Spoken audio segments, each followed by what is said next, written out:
एक छोटे से गांव में रामू काका नाम का एक बुजुर्ग डाकिया रहता था। उम्र के आखिरी पड़ाव पर था, पर हर सुबह साइकिल लेकर निकल पड़ता, जैसे कोई अधूरी जिम्मेदारी पूरी करनी हो।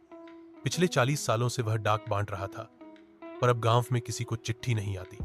सब मोबाइल और इंटरनेट से जुड़ गए थे, लेकिन फिर भी हर सोमवार एक रहस्यमयी चिट्ठी पोस्ट ऑफिस आती, पीले रंग का लिफाफा, बिना नाम और पता के। हर बार रामू काका उसे अपने बैग में रख लेते और किसी को नहीं दिखाते। गांव वालों को हैरानी होती थी।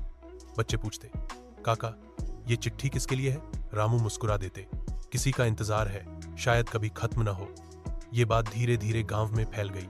कुछ लोगों ने सोचा, ये किसी पुरानी प्रेमिका की चिट्ठी है। कुछ बोले, शायद उनका बेटा है जो कभी लौट नहीं पाया। पर रामू काका चुप रहे। एक दिन शहर से अर्जुन नाम का युवक गांव आया। वो पत्रकार था और पुरानी कहानियों में दिलचस्पी रखता था।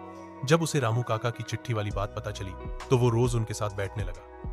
कुछ हफ्तों में वो इतना करीब आ गया कि रामू काका ने एक दिन उसे वो पीला लिफाफा दिखा दिया। लिफाफे पर सिर्फ एक डी का चिन्ह था, कोई नाम नहीं, कुछ नहीं। अर्जुन ने पूछ ही लिया, काका, क्या मैं जान सकता हूं ये चिट्ठी किसकी है? कुछ देर चुप रहकर रामू बोले, ये मेरी पत्नी की है। हम एक बार झगड़े और मैंने कसम खाई कि अब कभी कुछ नहीं कहूंगा। अगले दिन उसने खुद को चिट्ठी लिखनी शुरू कर दी, मेरे नाम पर, भेजने वाला वही। हर सोमवार वो खुद को एक चिट्ठी भेजती रही। अर्जुन ने हैरानी से पूछा। रामू बोले, हर हफ्ते वो मुझे मौका देती रही कि मैं बोलूं, लेकिन मैं चुप रहा। अब रामू काका बहुत बीमार थे। उन्होंने एक आखिरी चिट्ठी अर्जुन को दी और कहा, ये मेरी तरफ से है, पहली और आखिरी बार। अर्जुन वो चिट्ठी रामू काका की पत्नी को देने गया। वह एक शांत बुजुर्ग महिला थी, जिसने चुपचाप चिट्ठी खोली। अंदर बस एक लाइन लिखी थी, क्या तुम अब भी मुझे सुनना चाहती हो? उसकी आंखों से आंसू गिरने लगे। वो उठी और रामू काका के घर पहुंची।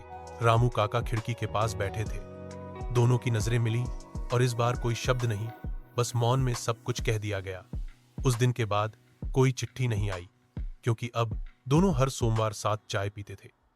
बिना कुछ कहे सब कुछ कह जाते थे।